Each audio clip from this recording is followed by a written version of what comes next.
মনে রাখবেন 14ই ফেব্রুয়ারি থেকে নিষেধ করে লাভ নেই, কারণ 14ই ফেব্রুয়ারি ওই সকল মানুষ যায় যারা তাদের রবকে বোঝেনি। মনে রাখবেন আমি আজকে রবের সাথে পরিচয় করে দিয়েছি এদের।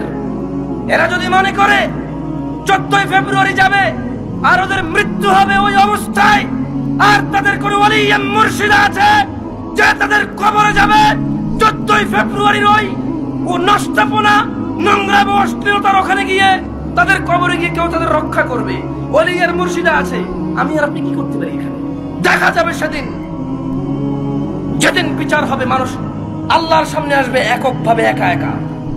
সেই দিন দেখা যাবে ইয়াউমা ইয়াফিরুল মার'উ মিন আখিহি, যেদিন মানুষ পলায়ন করবে তার ভাই থেকে, ওয়া উম্মিহি ওয়া আবিহি, তার মা আর তার বাপ থেকে, ওয়া সাহিবাতি ওয়া বানি, তার ছেলে এবং তার সন্তান থেকে।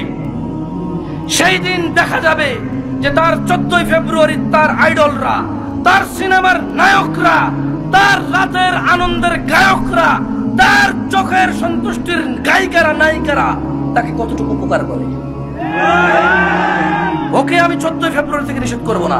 আরে ওর ইমানই নেই, ও মুশরিক, ও আল্লাহর সাথে শিরক করে 14 ফেব্রুয়ারি কি আবার এখানে? কোন মুসলমান যে আল্লাহকে সম্মান করে সে যেতে পারে না সব জায়গায়। এখনো ক্ষমা চাইবেন আল্লাহর কাছে, বল আস্তাগফিরুল্লাহ, বল আল্লাহ আমাকে ক্ষমা করুন।